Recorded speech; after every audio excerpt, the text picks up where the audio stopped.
नमस्कार। आज का मुद्दा में आप सभी का स्वागत है। मैं हूं आदित्य नामदेव। आक्रामकता ही बचाव का सबसे बड़ा जरिया है। लगता है चाणक्य ये वाक्य कांग्रेस ने भी अच्छे से पढ़ लिए हैं। पिछले 2 दिनों से कांग्रेस जिस तरह से आक्रामक हुई है, सदन से लेकर सड़क तक की जिस तरह से वो लड़ाई लड़ रही है, उससे एक बात तो साफ हो गई कि कांग्रेस ईडी के खतरे को हल्का करने के लिए आक्रामक रणनीति अब रेकी के मुद्दे पर बना रही है। आज भी कांग्रेस सड़क पर उतरी। उसके पहले दीपक बैज ने सीएम से लेकर डीजीपी तक को पत्र लिख डाला। चलिए पहले रिपोर्ट देख लेते हैं, फिर चर्चा को आगे बढ़ाएंगे।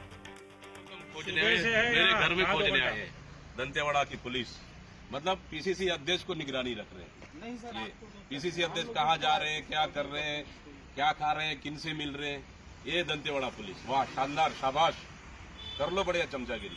नहीं सर, आपका अवार्ड मिलेगा आपको। तारीख 27 फरवरी, समय रात 12:30 बजे, जगह रायपुर की पॉश कॉलोनी। कांग्रेस प्रदेश अध्यक्ष दीपक बैज ने पुलिस पर जासूसी के आरोप लगाए, जिसे लेकर सड़क से सदन तक कांग्रेस ने हंगामा काटा। अब बैज ने इसके तार 13 साल पुराने झीरम कांड से जोड़कर सीएम साय और डीजीपी को पत्र लिखकर उच्च स्तरीय जांच की मांग की। एक विपक्षी पार्टी के प्रदेश अध्यक्ष के खिलाफ में इस तरह की माहौल पैदा कर रही है सरकार कि सरकार की मंशा क्या है। इसलिए मैंने आज पत्र लिखा है माननीय मुख्यमंत्री विष्णुदेव साय जी को। इस मामले में एडिशनल एसपी की भूमिका और जो कर्मचारी आए मेरे घर में लगातार 24 घंटे निगरानी करते रहे, जासूसी करते रहे, उनकी भूमिका पे संदेह है। इस मामले पे जांच होनी चाहिए और उचित कार्रवाई होनी चाहिए। पीसीसी चीफ को सुरक्षा की चिंता सताने लगी है। जासूसी पर हंगामे के बाद कांग्रेस ने ईडी ऑफिस के सामने विरोध प्रदर्शन किया, तो बीजेपी ने इसे कांग्रेस की हार छिपाने का बहाना करार दिया। हार को छिपाने का कोई बहाना नहीं बचा है और इसलिए ईडी के नाम पर जनता में भ्रम फैलाने के लिए ये राजनीति कर रहे हैं। वास्तविकता ये है कि ईडी साक्ष्य पर आधारित, तथ्यों पर आधारित अपनी जांच की कार्यवाही कर रही है। अब आपको उस शख्स के बारे में भी बताते हैं जिसे लेकर पुलिस पर रेकी के आरोप लगे। अवधेश गौतम को लेकर शुरू हुआ रेकी विवाद। पेशे से ठेकेदार, दंतेवाड़ा कांग्रेस जिला अध्यक्ष है अवधेश। सड़क निर्माण में भ्रष्टाचार के आरोप में हो चुकी है एफआईआर। अवधेश गौतम की अचल संपत्ति की होगी नीलामी। कांग्रेस जिला अध्यक्ष पर बाकी है 2 करोड़ रुपए की रिकवरी। अवधेश की तलाश में पुलिस पर बैज की जासूसी के आरोप। रेकी के बाद सड़क से सदन तक बवाल। बैज ने लिखा पत्र। कांग्रेस प्रदेश अध्यक्ष ने भले ही चिट्ठी लिखकर मसले को झीरम कांड से जोड़कर अलग दिशा देने की कोशिश की हो, लेकिन बीजेपी सोशल मीडिया पर पोस्ट कर जासूसी को अवधेश गौतम से ही कनेक्ट रखने की कोशिश में है। ऐसे में सवाल यही है कि क्या रेकी से डरी कांग्रेस झीरम केस को याद कर मुद्दा भटकाना चाहती है। गौरव शुक्ला, बंसल न्यूज, रायपुर। क्या कांग्रेस 3 मार्च को होने वाली पूछताछ के लिए बीजेपी और ईडी पर दबाव बनाना चाह रही है?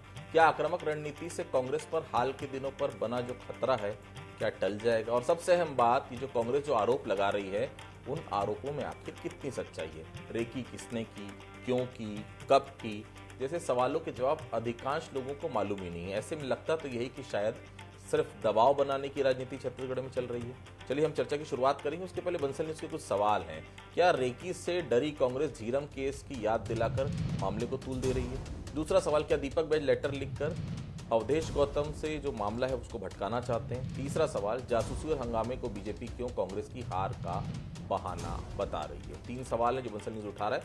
मेहमानों से तारुफ कराऊंगा। अनिल पुसतकर जी हैं, वरिष्ठ पत्रकार हैं, बहुत स्वागत करता हूं। धनंजय सिंह ठाकुर जी हमारे साथ, कांग्रेस के वरिष्ठ नेता हैं, मुख्य प्रवक्ता है, बहुत स्वागत करता हूं। देवलाल साहब है हमारे पास, देवलाल साहू जी, सॉरी माफ कीजिएगा, देवलाल ठाकुर जी, भारतीय जनता पार्टी के वरिष्ठ नेता हैं, विधानसभा चुनाव भी लड़ चुके हैं, बहुत स्वागत करता हूं उनका। सबसे पहले धनंजय जी के पास चलता हूं। धनंजय जी, आज का जो प्रदर्शन है कैसा रहा?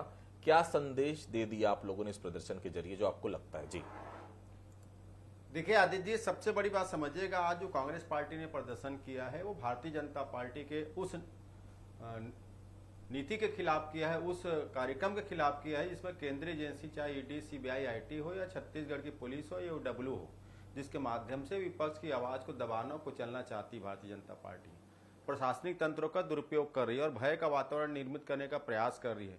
क्योंकि जब आप विपक्ष के नेताओं पर इस प्रकार से अटैक करेंगे तो स्वाभाविक बात है जो जनता आपके कार्यों से नाराज है वो बेचारे भोली भाली जनता जो है इससे भयभीत हो जाए, भारतीय जनता पार्टी की मंशा है।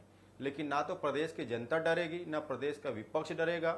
हम इस शायद सरकार की और मोदी सरकार की हर उस गलत नीति का विरोध करेंगे जिसमें प्रशासनिक तंत्रों का दुरुपयोग करके भाजपा को राजनीतिक लाभ पहुंचाने का प्रयास किया जा रहा है। आपने पूछा ईडी के खिलाफ प्रदर्शन क्यों है। आप देखेंगे ईडी ने कांग्रेस भवन में आकर हमारे प्रभारी महामंत्री मलकीत सिंह गांधी जी को एक नोटिस दिया कि हमने जो सुकमा में और कोंटा में जो कांग्रेस का भवन बनाया है, राजीव भवन जिसको कहा जाता है, उसके निर्माण आपने कैसे किया उसकी जानकारी दीजिए। मलकीत सिंह गांधी जी जाते हैं तय समय पर, जब उनको बुलाया जाता है और एक पूरे लिखित पर उनको जानकारी दी जाती है, लेकिन जिस प्रकार से वहाँ मलकीत सिंह गांधी जी के साथ व्यवहार किया गया, उनको बेवजह का 4 से 6 घंटा वहाँ बैठाला गया। जो राजीव भवन के संदर्भ में जानकारी लिखित में दी गई, उसके अलावा उनसे पूछा जाता है कि मलकीत गांधी जी के पास कितने ट्रकें हैं, कितने कार है, कितनी प्रॉपर्टी है।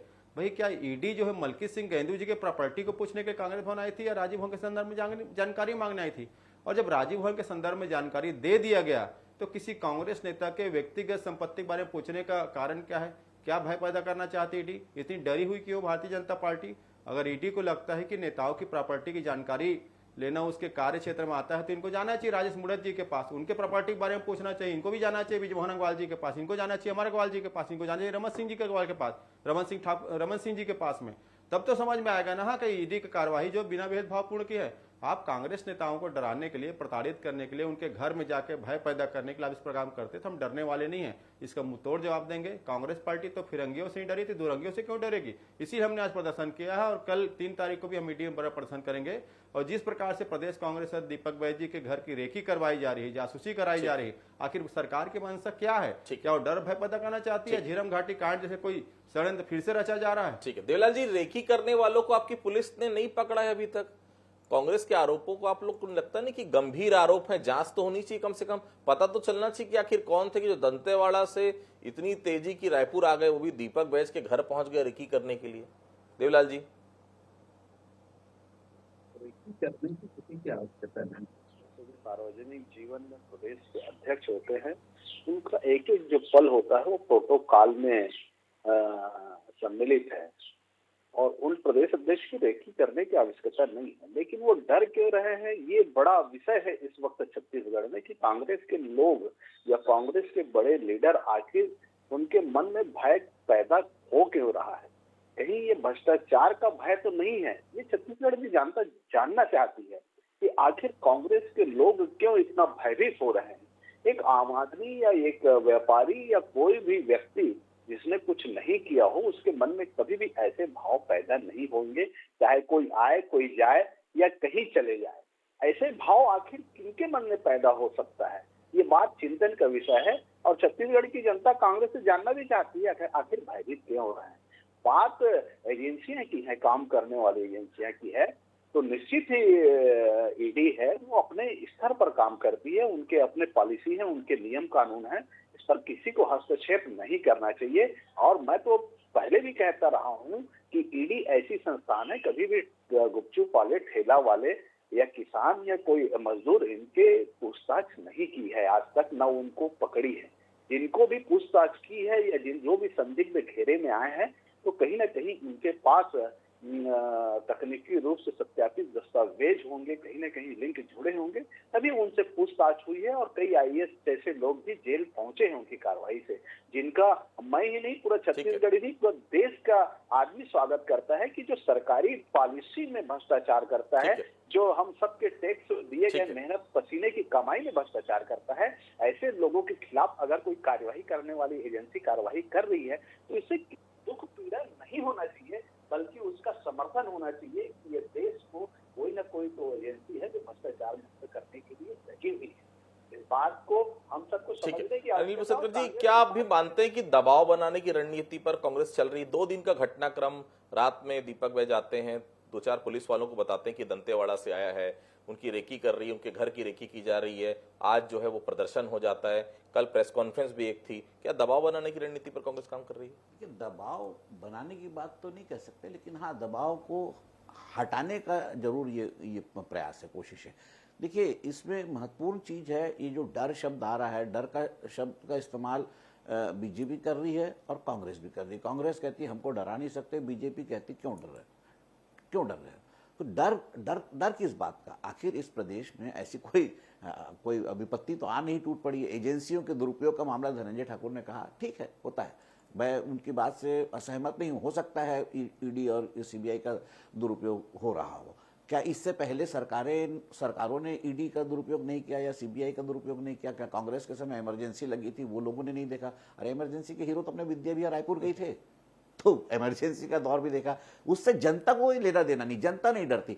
इस सारे घटनाक्रम में इन्वॉल्व है तो सिर्फ भाजपा और कांग्रेस डिफेंड कर रही है। और डिफेंड, जैसे आपने कहा, डिफेंस के लिए जो है अटैक जो है इज बेस्ट वे। अब वो उस डिफेंस में वो अगर वो आक्रामक है और आक्रामक होकर जो भाजपा पर जो आरोप लगा रही कि दुरुपयोग कर रहे हैं, ये कर रहे हैं, तो ये तो उनका अधिकार है, उनका हक है, वो लगा रहे हैं। इसमें सबसे महत्वपूर्ण बात है उस पुलिस वाले की भूमिका का जो यहां तक आ गया। वो किसकी अनुमति से आया, क्यों आया? ऐसे ही अति उत्साही अफसर जो है वो सरकारों को हमेशा पहली बार नहीं हो रहा, पिछली सरकार में भी कुछ अति उत्साही अफसर थे जिन्होंने सरकार को मुसीबत में डाला। तो ऐसे अफसर के खिलाफ भाजपा ने क्या कार्रवाई की? तो भाजपा, दूसरी बात, भाजपा को उसी समय पुलिस को सामने में रख के स्पष्टीकरण देना था, भाई ये नहीं, ये मामला है, रेकी नहीं हो रही, ये हो रहे, तो मामला ही खत्म हो जाता है। आप मामले को तूल क्यों दे रहे हो? दूसरी बात, ये सब जो हो रहा है, इसमें पिस रहा है बजट सत्र, बिल्कुल इसमें पिस रहा है आम आदमी के मुद्दे।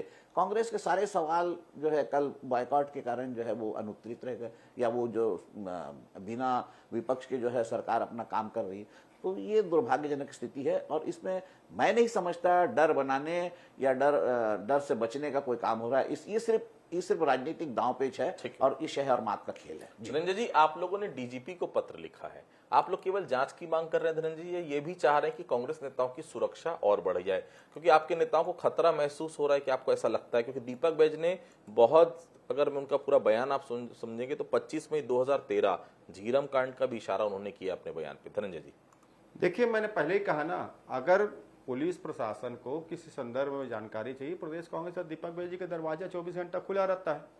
प्रदेश कांग्रेस के अध्यक्ष है, पूर्व सांसद हैं। आपको अगर किसी विषय की जानकारी चाहिए तो आप एक नोटिस लेके जाते, उनसे चर्चा कर लेते। आखिर पुलिस को चोर टाइप काम करने की आवश्यकता क्यों पड़ रही है? किसके कहने पे कर रहे हैं? और जिस एएसआई को रोका गया वहां पर कांग्रेस कार्यकर्ताओं के द्वारा, पूरे वीडियो फुटेज निकाला गया, 2 दिन के फुटेज में वहीं आसपास वो मंडरा रहा है। 400 किलोमीटर दंतेवाड़ा से रायपुर है। तो भाई आपको भेजा किसने है? और वहां पे बात हुआ तो एएसआई ने बताया कि कोई एडिशनल एसपी है आर के बर्मन, उसके कहने पर आया है। तो भाई क्या एडिशनल एसपी के मौखिक आदेश पर किसी घर की आप रेकी कर सकते हैं? अगर आपको कोई शंका है, किसी की जानकारी चाहिए, तो एक नोटिफिकेशन तो होता है। रायपुर पुलिस को आपने जानकारी नहीं दिया गया। गंज थाने की पुलिस जब वहां पहुंची तो उनको साथ में लेकर गई। अब इसके बाद अगर गृह मंत्री जी और सरकार ये कह रही कांग्रेस जो है चुनाव हार गई, तो इनके लिए दुर्भाग्यपूर्ण का विषय है। मतलब गृह मंत्री को अपने विभाग के संदर्भ में जानकारी नहीं है, मुख्यमंत्री जी को सरकार में क्या रहा जानकारी नहीं है, अरुण साहू जी को पीडब्ल्यूडी विभाग में क्या हो रहा है जानकारी नहीं है। सरकार चला रही है, सर्कस कर रहे हैं, पूरी तरह से बंटाधार हो चुका है प्रदेश। और आपको ऐसी आवश्यकता क्यों पड़ी? एक और आप जीत के दम भरते हैं कि एक इंजन, 2 इंजन, ट्रिपल इंजन, उसके बाद क्या तीनों इंजन मिलकर आपका भ्रष्ट हो गया क्या कि आपको विपक्ष को डराना धमकाना पड़ रहा है? समझ में आता है किस प्रकार से तानाशाही चाहते हैं, लेकिन हम डरेंगे नहीं। हमने प्रदेश कांग्रेस से दीपक बैज ने मुख्यमंत्री जी को पत्र लिखे हैं, डीजीपी साहब को पत्र लिखे हैं और कार्रवाई की मांग की है। और स्वाभाविक बात है, झीरम घाटी कांड आप याद करेंगे तो जब रमन सिंह जी मुख्यमंत्री थे, किस प्रकार से हमारी सुरक्षा व्यवस्था को हटा दिया गया था। उसके बाद एक बड़े नक्सली हमला होता है, हमारे नेताओं की शहादत हो जाती है। क्या भारतीय जनता पार्टी फिर ऐसा कुछ षड्यंत्र रच रही क्या कि हमारी वरिष्ठ नेताओं पर इस प्रकार के हमले की बात कर रही क्या? इसलिए क्या रेकी करवा रही क्या, जासूसी करवा रही क्या? तो इनको तो स्पष्ट कर देना चाहिए। मतलब इनके नियंत्रण में कुछ भी नहीं है। ये सारी समझ में आ रहा है, कठपुतली सरकार है, कठपुतली विभाग है इनका। ठीक है देवलाल जी, एक एडिशनल एसपी का नाम आ रहा है, आर के बर्मन। कांग्रेस बार बार बोल रही है, आपको नहीं लगता कि सरकार को बात करनी चाहिए? और ऐसे संगीन आरोप जब लगते हैं देवलाल जी, तो सरकार इसे केवल राजनीतिक तौर पर देखती है या कार्रवाई भी करती है? देवलाल जी, देखिए, संगीन आरोप तो ये झीरम घाटी को लेकर भी उठा रहे हैं। मैं कहना चाहूंगा कि कांग्रेस को बहुत पीछे जाना चाहिए और जो कांग्रेस के नेताओं की जो उस समय मृत्यु हुई थी, वो मारे गए थे नक्सलियों द्वारा, उस समय की जो स्थितियां थी, वो संदिग्ध तो अभी जेल में हैं और उसको कांग्रेस के लोग ही उसमें सम्मिलित थे, जिस कारण से इतनी बड़ी घटना को अंजाम दिया जा सका है। ये मैं नहीं कह रहा हूँ, कांग्रेस के लोगों ने ही और सारे चैनलों में चीजों को देखा है कि कैसे इन कांग्रेस के लोग आपस में लड़े हैं और आज तो वो जेल में है। हमारी जो सरकार है उसमें सबको सुरक्षा देना हमारी प्राथमिकता है। कोई भी आदमी, कोई भी नागरिक सुरक्षित नहीं रह सकता। ऐसी सुरक्षा, और ये आप सबको समझने की आवश्यकता है। भयभीत होने का कोई विषय नहीं है। आपको भय से बाहर निकालने के लिए आप लोगों की सुरक्षा व्यवस्था की गई है और कहीं न कहीं सरकार इस वक्त तो डर किस बात का? जांच करवाएं, गृह मंत्री इस्तीफा दें, नागरिक की सुरक्षा नहीं कर पा रहे विजय शर्मा जी। के पास कुछ बचा नहीं है। भारतीय जनता पार्टी इस बात का डर है जांच कराने में, क्या पोल खुल जाएगा कि विष्णु शाह जी कहने पर वो रेकी की जा रही है, कि पोल खुल जाएगा कि विजय शर्मा कहने पर रेकी की जा रही है, कि पोल खुल जाएगा कि मोहन भागवत की सारे पर रेकी किया जा रहा है? इस बात का डर है जांच करने में।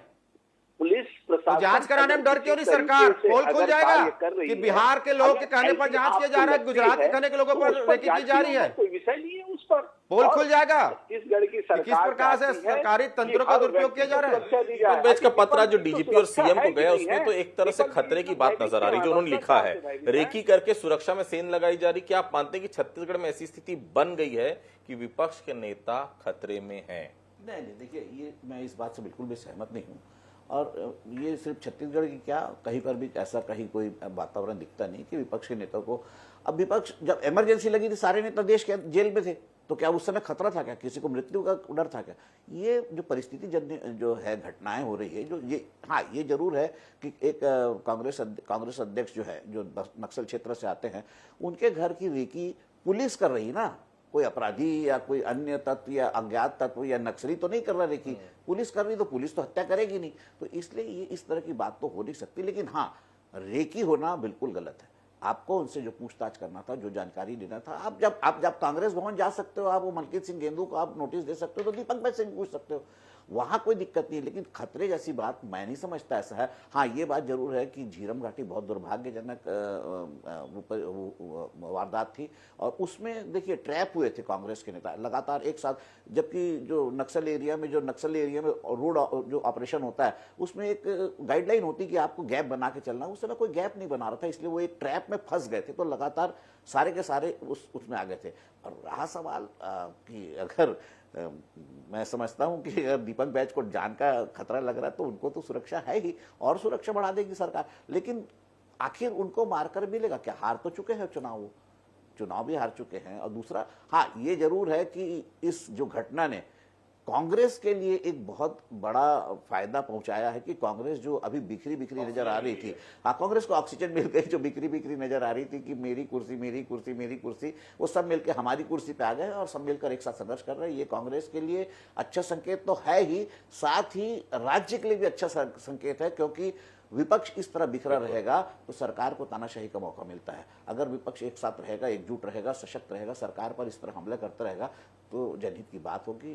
जनता के लिए जो सरकार सचेत रहेगी और सरकार पर कंट्रोल, लगाम रहना जरूरी है। एक सशक्त विपक्षी लगा सकता है। तो इस मुद्दे ने कांग्रेस को एकजुट किया, ये कांग्रेस के लिए प्लस पॉइंट है। रंजन जी, ये जितना बड़ा मुद्दा आप लोग बनाने की कोशिश करें और सदन से लेकर सड़क तक हंगामा कर रहे हैं, लगातार हो रहा है, उतना बड़ा धरातल पर क्या दिख रहा है आपको? और कौन कौन बड़े नेता हैं? कहाँ आज पुतला दहन हुआ है? बघेल जी पंजाब में है, टीएस सिंहदेव पता नहीं कहाँ है, महंत जी कहाँ है पता नहीं। क्यों बड़े नेता सड़क पर नहीं आ रहे? ये कहा जाए कि जो करे वो झेले। कवासी अपनी लड़ाई लड़ रहे हैं, देवेंद्र यादव अपनी लड़ाई लड़ रहे हैं और अब दीपक बैज अपनी लड़ाई लड़ना शुरू कर दिए हैं। धनंजय जी, मुझे लगता है आपका सवाल थोड़ा सा अनुचित है। आप खुद कह रहे हैं भूपेश बघेल जी पंजाब के प्रभारी वहाँ गए हुए हैं। आज पूरे जिले में आप देखेंगे पुतला दान हो रहा है, देवेंद्र यादव के साथ पूरी पार्टी खड़ी हुई है, कवासी लखमा जी के साथ पूरी पार्टी खड़ी हुई है। और जिस प्रकार से दीपक जी का मामला है, पूरा आज विधायक सदन में थे। आज कांग्रेस कार्यकर्ता जो है सड़कों पर उतर से प्रदर्शन कर रहे हैं, सरकार के तानाशाही खिलाफ खड़े हुए हैं। मुझे लगता है थोड़ा सा सवाल अनुचित रहा है और कांग्रेस पार्टी युक्ता से एक एक कार्यकर्ता, अगर हमारे बूथ स्तर के कार्यकर्ता के भी खिलाफ अगर भारतीय जनता पार्टी तानाशाही अपनाएगी, इस प्रकार के हरकत करेगी, तो पूर्व मुख्यमंत्री भूपेश बघेल जी से लेकर दीपक बैज जी, नेता प्रिय चरण जी, हम सब के सब उस कार्यकर्ता के साथ खड़े हुए हैं। और इस तानाशाही सरकार जो खुद डरी हुई, बड़ी डरपोक लोग सरकारें बैठ चुके हैं, जीत तो रहे हैं लेकिन डर सता रहा है इनको, इस बात का डर सता रहा है क्योंकि तानाशाही करना चाहते, काम करना नहीं चाहते, सोचते हैं कि विपक्ष को डराकर धमकाकर चुप कर देंगे, मनमानी कर देंगे, गरीबों का घर को तोड़ देंगे, किसानों पर अत्याचार करेंगे, युवाओं पर अत्याचार करेंगे, शासकीय कर्मचारियों पर अत्याचार करेंगे, व्यापारियों का अत्याचार करेंगे, तो पत्रकारों पर करेंगे। तो भूल जाइए, कांग्रेस पार्टी डरने वाली नहीं है। आप एक नहीं 10 बार रेकी करवाइए, लेकिन जिम्मेदारी के साथ करवाइए। आप जिम्मेदारी लेने से भाग क्यों रहे हैं? हर जगह नाकामी आपके लिए जा रही। पत्रकार अगर आप खिलाफ सवाल उठाता है तो उसके गाड़ी में गांजा रख के आप उसको दूसरे मामले में फंसवा देते हैं। किसान अगर आपके खिलाफ विरोध उतरता है उस पर लाठी चार्ज कराते हैं। अगर छात्र अपने नौकरी की बात करते हैं आप उस पर लाठी चार्ज कराते हैं। शिक्षकों को अगर बर्खास्त किया जाता है, नौकरी मांगा जाता है, उस पर लाठी चार्ज आप करते हैं। किसी बर्बरता महिलाओं के साथ पुरुष के द्वारा करवाया जाता है। विपक्ष अगर आवाज उठाता है तो उसको डराने का प्रयास करते हैं। ये प्रदेश डरने वाला नहीं है। और एक डरपोक लोगों को आपके चैनल के माध्यम से चेतावनी देता हूं, आप जनता के हित में काम करिए। जीत का दम भरते हैं तो जीत में साहस दिखाइए, ऐसे विपक्ष को डराने की कोशिश ना करें। और आप में साहस और क्षमता है तो आपको जांच करानी चाहिए, किसने रेकी किया, किसके कहने पर किया, क्या विजय शर्मा जी कहने पर किया, क्या अरुण साहू जी कहने पर किया, कि विष्णु साय जी कहने पर किया, इसी जांच करवाइए। देवलाल जी, इस आधार पर बर्मा ने जारी किया। देवलाल जी, इस पर होगा क्या? सोमवार को एक बड़ा प्रदर्शन कांग्रेस कर रही है, प्रदर्शन पर हम नहीं जा रहे, पर जो कांग्रेस के आरोप हैं उसमें सरकार गंभीर है, और अगर गंभीर है तो क्या कर रही है सरकार? किसी नेता की रेकी कैसे हो सकती है बताइए? जांच तो करवाना चाहिए। इतने संगीन आरोप लगे तो जांच करवा दीजिए, कम से कम कांग्रेस की जो दिक्कत है, कांग्रेस की जो शंका है, उसका समाधान कर दीजिए। देवलाल जी, देखिए, कांग्रेस जो कह रही है कि तानाशाह से इस वक्त सरकार काम कर रही है, छत्तीसगढ़ की जो जनता है वो बहुत अच्छे से जानती है कि जो सरकार है वो सरल सौम्य एवं विष्णुदेव साय की सरकार है, जिसकी सरलता और सौम्यता को हर वो शख्स जान रहा है यहाँ छत्तीसगढ़ में रहने वाला है कि ये बहुत ही सौम्य रूप से, सुशासन रूप से चलने वाली सरकार है। मुझे समझ में नहीं आता है कि कांग्रेस के लोगों को आखिर सरलता और सौम्यता जो एक मुख्यमंत्री है उसका भाग क्यों नहीं रहा है। लोग उसको तानाशाह क्यों करार देने पर तुले हुए हैं। कहीं न कहीं जिस प्रकार से इस चुनाव में जनता ने जनादेश जो भारतीय जनता पार्टी को दिया है उससे कांग्रेस घबराई हुई है, बौखलाई हुई है कि आखिर इतना जनादेश क्यों मिल गया है। तो आप डर क्यों रहे हो? 3 बार जीते हो तो काम करो ना, विपक्ष को डरा के क्या करना चाहते हो? अरे हम किसी को डराने के लिए काम नहीं कर रहे हैं। जीतने के बाद भी आप में डर खत्म नहीं हो रहा। डरपोक लोग सरकार में बैठ गए, क्यों भयभीत हो रहे हैं? कांग्रेस के लोगों का भय का कारण क्या है? भयभीत नहीं, आप ऐसा क्या डर सता रहा है सरकार को? ऐसा क्या डर सता रहा है? जो भ्रष्टाचार की बात है जांच करिए, उसकी लेकिन डर किस बात का? किस बात का कानून का दुरुपयोग? बताओगे जरा। पार्टी संकल्पित है। पत्रकार आवाज उठाए तो गांजा रख के आपके सरकार को फंसा देती है। किसान आवाज उठाए तो लाठियां मारा जाता है। युवा रोजगार मांगा जाता है तो उसको मारा जाता है। तो जब शिक्षक को बर्खास्त किया गया वो नौकरी की मांग करे तो महिलाओं के साथ आपकी पुलिस दुर्व्यवहार करती है। ऐसा आपका सरकार चला रहा है, तानाशाही है, भ्रष्टाचार को रोके। किस्म के लोग और सरकार में ऐसे कांग्रेसी जो भ्रष्टाचार कर रहे हैं उनको जेल भेजा जी। सोमवार को बजट आ रहा है, उसी दिन अनिल जी, सोमवार को बजट आ रहा है, उसी दिन कांग्रेस का प्रदर्शन है। दोनों अलग अलग बातें, पर मेरा सवाल ये है इस मुद्दे पर कांग्रेस एक साथ नजर नहीं आ रही। जब कांग्रेस ही एक साथ दी तो सरकार से गंभीरता की उम्मीद की जाए। और एक छोटी सी बात बजट को लेकर बता दीजिए कि क्या खास रहेगा इस बार बजट में, क्योंकि लोग जानना भी चाहते हैं। जी, ये सही है, आपका सवाल महत्वपूर्ण है। सोमवार को बजट पेश होना है। मैं तो इस बजट सत्र को देखकर ही हैरान हूं कि अनुपूरक बजट पहले पास हो गया, बजट बाद में पास होगा। अभी पहले बजट, मैं तो आज तक सुनता आया हूं कि बजट पहले पास होता है, अनुपूरक बाद में होगा। यहाँ पहले अनुपूरक पास हो गया, अब बजट तो बहुत महत्वपूर्ण है। और इस बजट में सरकार के लिए एडवांटेज है कि कांग्रेस इस तरह से जो व्यवहार कर रही है, अगर वो उस दिन नहीं रहती है तो उनको तो फिर वो वॉकओवर है। वॉकआउट जो है वो वॉकआउट को मैं वॉकओवर मानता हूं कि आपने मैदान छोड़ दिया, आप गोल मारिए, ओपन पोस्ट है, तो सरकार के लिए ये एडवांटेज है। लेकिन सरकार को इस बजट में देखिए 5500 से शुरू हुआ बजट आज 1.5 लाख करोड़ तक जा पहुंचा है। और आज आप 25 साल में 25 गुना अगर बजट बढ़ा चुके हो तो क्या 25 गुना विकास धरातल पर दिखता है? आप 25 गुना जो बजट बढ़ा है उसमें आप तो बांटे जा रहे हो रेवड़ियां। आप उस रेवड़ियों को बांटने के लिए मैनेज कहाँ से करोगे, पैसा कहाँ से? आप टैक्स बढ़ा नहीं सकते, आपके पास अब टैक्स बढ़ाने की कोई व्यवस्था नहीं है, आप पैसा लाएंगे कहाँ से और क्या करेंगे? ये बजट में देखने वाली बात है। सबसे महत्वपूर्ण बात यह है जो इन्होंने चुनावी घोषणा पूरी की है, चुनावी घोषणाएं जो की है, उसको पूरा करने के लिए वो कैसे जुगत लगाते हैं और कैसे उसको मैनेज करते हैं।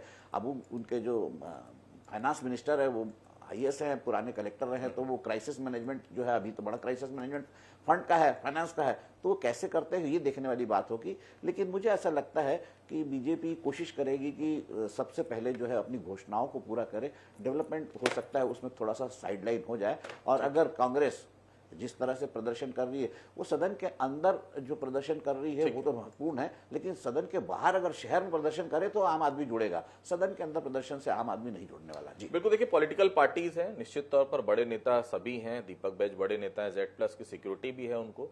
ऐसे में अगर रेकी का वो आरोप लगा रहे हैं तो सरकार को सामने आना चाहिए, और निश्चित तौर पर जिन पुलिस वालों के ऊपर आरोप लग रहा है, चाहे वो एडिशनल SP हो, चाहे वो SI लेवल के अधिकारी जो भी आए हो दंतेवाड़ा से, सरकार को क्लियर स्थिति करना चाहिए। कम से कम बीजेपी को सामने आकर ये बताना चाहिए कि भाई ये आए थे तो अवधेश के लिए आए थे, ये आए थे तो किसी और काम के लिए आए थे।